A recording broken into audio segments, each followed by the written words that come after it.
samahan niyo ako pumunta kay Paring Terso kasi ano, nalaman ko kanina na binugbog daw siya ng kanyang bayaw. So, punta natin kung totoo.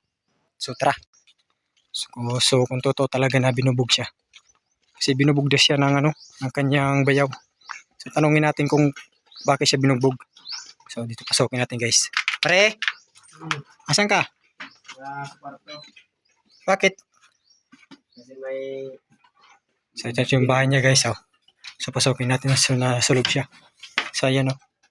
Ano ba talaga pa rin nangyari? Nalaman ko kanina na binugbog ka daw ng bayaw mo. Totoo ba? Opo. So, totoo nga ba, guys? Oh. Tingnan yung pasa niya. Oh. So, pinasok ka pa talaga dito, guys. Pare. Pinasok ko sa bahay. Tapos, Pag tanong siya, sabi niya, bakit ka Oh. sumisigaw? Kaya pala, guys, hindi siya sumipot kahapon eh. Kasi magbablog sana kami kahapon, hindi siya nakapunta dito kasi nakapunta doon sa amin kasi alasing daw siya. Tapos pag kinagabihan daw, binugbog ka na pag kinagabihan. Binugbog na ako. Oo, ang kaibigan ko, guys. Oh. So nasan yung ano mo ngayon, bayaw? Nandun, umalis. So naglayas. Hmm. So sa ano ang plano mo yun? So sasampahan mo siya ng kaso? Kaya na lang yan. Di, dapat yan reklamo yun para magtanda. Para makulong naman siya po. So, kasi nalaman ko pare, so ano, sa ibang tao. So mga ganyang ano, binubugbog daw. So bawat pasa daw, may bayad yan. May presyo yan. Ito? Oo. So bibilangin yan pag nagreklamo ka. Kung ilang pasa mo yan. Kasi yung ano, yung may nalaman ako dun sa ano, sa Kabay. Dun. Na may binugbog daw. Na bakla daw yun, binugbog ng dalawang lalaki. So, ang ginawa ng bakla, pre, nagreklamo siya sa barangay. So, ang ginawa ng ano, ng barangay, pinabayad ng bakla, yung ano, bawat pasa daw, 1,000 daw yun. Hmm. So, kung gusto ko sa'yo, pre, reklamo mo na yan, para magtanda. Pag hindi mo nireklamo yan, pakabalikan ka pa nun. Sige. Reklamo. Tapos paano ng reklamo? So, yan guys, oh. Napaka talaga. So, namamagana, pre. Hmm. Hindi ka ba mano ng ano, ng amoxicillin para umano yung kung ganyang pasa? Kanina. Naman ko kanina ng club. So, yan guys, oh. So, kawawa talaga siya. So, pinasok pa sa bahay daw niya, guys, para bugbugin lang. So, sobrang napakalupit namang taong yun. Dapat talaga yun reklamo para magtanda. So, saan pare? Saan nangyari din? Saan ba kayo nagano? Dito. So, dito sa may kusina nila, guys. Dito kami nagano lang. Dito daw sila nagaway. Gaway. Bilib ako sa tapang ng bayaw mo. Pinasok ka pa sa bahay mo.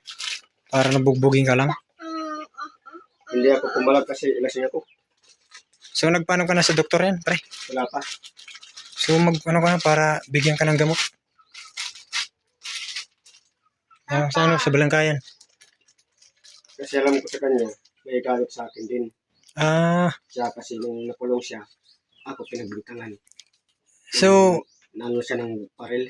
oh. So, paano, ano ba ang pinag-umpisahan sa away nyo talaga? Para pasukin kanya dito. Yung ano, dahil sa labas, sumisigaw ako. Pumunta siya dito. Baka, ano ang sinisigaw mo? Ano lang, sinisigaw ko lang yung sarili ko. Kumbaga kung naglalabas ka lang ng sama ng loob.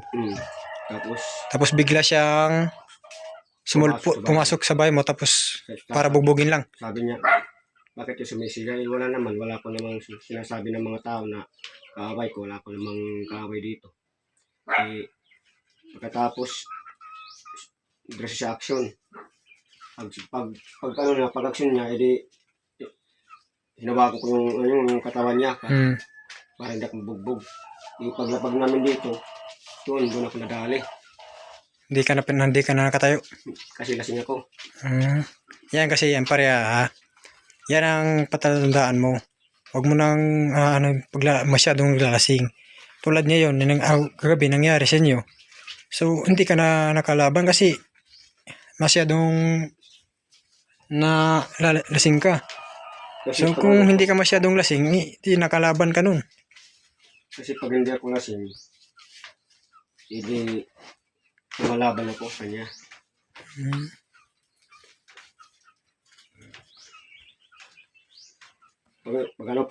Pag tumayo ko dito sa bahay, tumatagas yung dugo kagabi.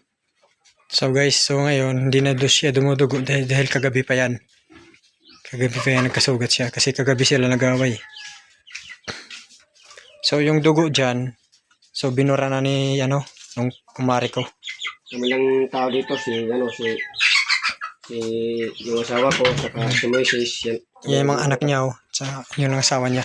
Apat lang kami dito. So magreklamo ka na pre, so tara, samahan kita.